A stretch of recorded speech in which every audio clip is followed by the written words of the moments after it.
What would a middle school kid do if they were suddenly invisible? Would they get into mischief, become a superhero, or maybe both? Doogie Horner joins us next to talk about The Adventures of Invisible Boy. It's the first in a new series of fun graphic novels for middle grade readers. It uses humor to tackle challenges that kids face, like new school anxiety and making friends.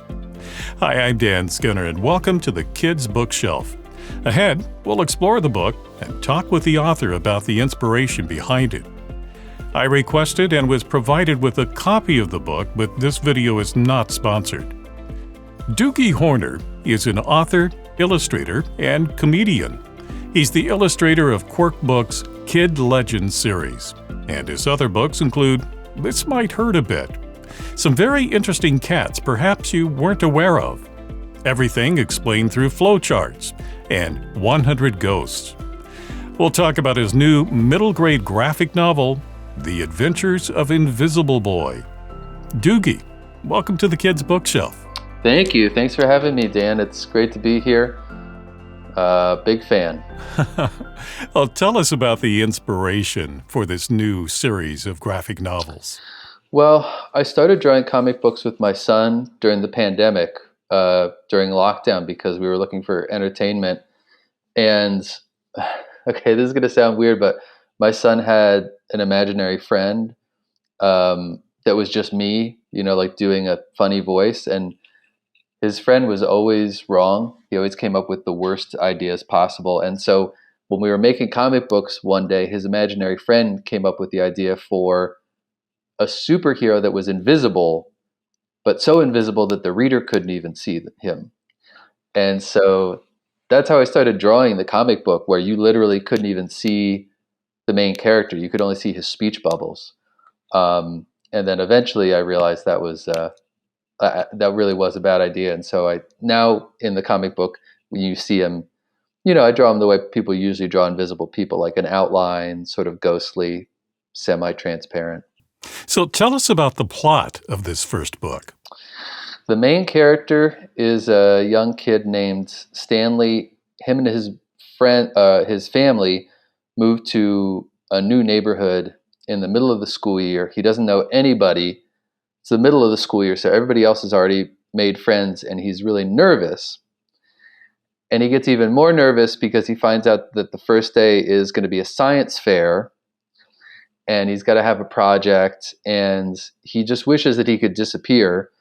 And he bumps into this other kid's science project, which is a stain remover, but it's so powerful it actually turns him invisible. So he's invisible, which he thinks is going to be great, and he does have fun at first, but then he discovers that there are problems with being invisible. So, and he ends up making friends by the end of the book. So it's about being afraid to make friends, being afraid of new situations, wishing you could be invisible, and then what happens if you actually were invisible? The hijinks ensue. All this crazy stuff happens. So for Stanley, he enjoys, as you say, the freedom of being invisible. So he can do whatever he wants. Yeah. So he kind of has a choice here. He can just, get into all sorts of mischief, or later in the book, he discovers he can become a superhero.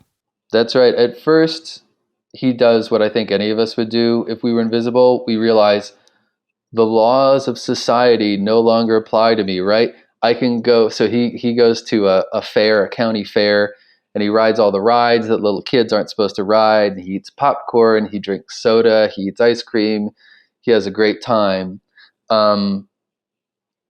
But then he realizes that if you're invisible, you're no longer part of society, right? Like nobody can see you anymore. And so he realizes, what should I do? And he realizes that he can help people, that he can use his powers to help other kids and save his neighborhood also, because the kid that invented the stain remover that made him both invisible is an evil genius type, and he's also invisible, and he's using his powers just to cause mayhem. So Stanley has an archenemy, Yep. and I'm sure that'll play out through future books, which we can talk about in just a moment. But you're using comedy in a way that addresses some common issues that kids face, like that first day of school and making friends. So tell us a bit more about sort of your thought process behind that. Well, when I was in sixth grade, I got skipped a grade. I got skipped from sixth grade to seventh grade, which meant going from elementary school to junior high school. And I got skipped in the middle of the school year. So all of a sudden, I was in the exact same situation that Invisible Boy was in. I had to make new friends in the middle of the year when everybody had already met each other and they were older kids. And it was a really, frightening, stressful situation. And I think everybody can relate to that. I think everybody's been in that situation, especially the age that this book is for, like middle grade, like 10, 12, 8 to 14, I guess you would say. The biggest change you're going through that at that age is kind of leaving your home and trying to make new friends, right? Preparing to go out into the world. And so making friends is stressful. It's important. And like I said, when I got skipped a grade and I had to make new friends, I wished I could be invisible, but that is not an option. Dan is not an option, unfortunately. I've done the research, and you have to just be brave and do it. Make friends, make new Yeah, friends. as you point out that Stanley learns, there are obviously downsides to being invisible. And even though you'd like kind of withdrawal from society, it tells kids you really can't do that. You really still need to engage with the world. Yeah, you do. And the book shows that you could find friends in unlikely places, and that taking that risk is worth it. Well, I was going to ask if you had a copy of the book handy. Uh, could you read a page for us just to give us a taste of what people are going to find here? Yeah, let me see here. So, okay, this is a scene. It's Stan has been fighting his arch nemesis, Gene, and they're in the middle of this big crazy fight. And Stan grabbed this living spray and sprayed it on these bubbles here. So we're on page 128, and Gene says, "Oh, that's my living spray. Anything you spray it on comes alive. I don't know how your cat got it. I thought I locked it up. You have to be careful what you spray it on because why are you looking at me like that? Oh, I see." And the bubble monster comes alive. "Clean, must clean. Ah, I dropped my freeze bomb. Thanks for saving me again, buddy. Clean. Let go of me, you bubble brain. Hey, look, there's a window. We can escape. Help! I'm drowning in bubbles. I can't breathe." We could escape, but that's not what a hero would do, huh? Heroes help everyone, even bad guys, right? Help! Boy, being a hero is hard. Meow. Cats hate baths, huh? Cannonball! And then Stan jumps into the bubbles to save Gene. And I feel like that's an important moment in the book because it is when Stan chooses to be a hero. He was just in a fight with his arch nemesis, and he could leave him, but he doesn't. And that's the difference between heroes and us average, ordinary people. They take the hard road because it's the right thing to do. And that is from the debut novel, graphic novel, from a new series of the adventures of Invisible Boy. And Doogie, I understand you already have a second book that's going to come out in 2025. What can you tell us about it?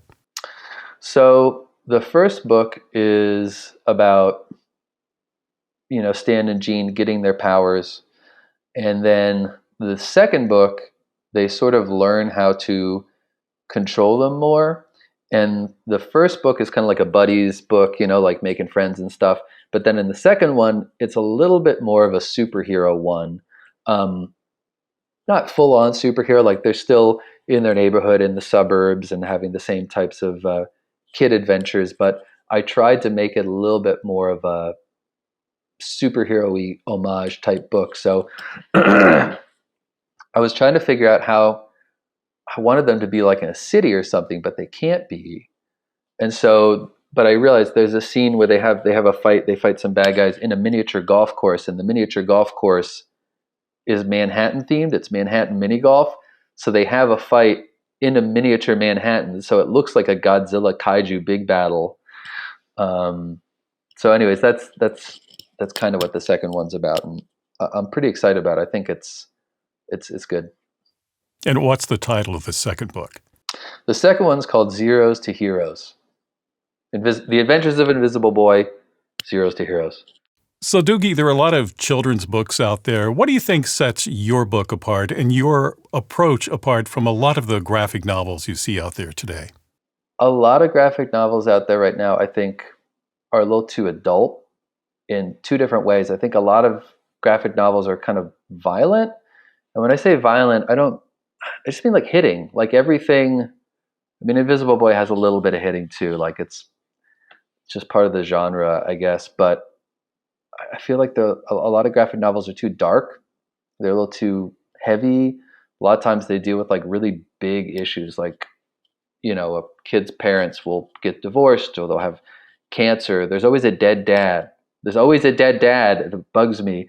And I wanted to make a comic book where the kid is just having like a smaller problem, like it's his first day of school and he's afraid to make friends. And I just want to make something a little bit lighter, light, fun, just not so heavy.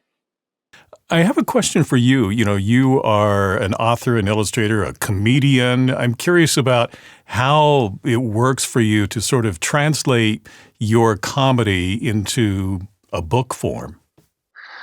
I really love doing comic books, especially kids' comic books, because it's a great place for humor. Like I've written novels before and I've tried to be funny in novels, and being funny in novels is kind of hard because every time you make a joke, you're sort of reminding the reader that an author is writing this. You know what I mean? Like a lot of very funny books are very funny, but like The Hitchhiker's Guide to the Galaxy is a hilarious book, but with every joke you're reminded this is false, this didn't happen. And so the trick is you have to make the characters be funny or say funny things, but they need to be things that these characters would actually say, right? So that you're not taken out of the story, so that it doesn't deflate the dramatic tension.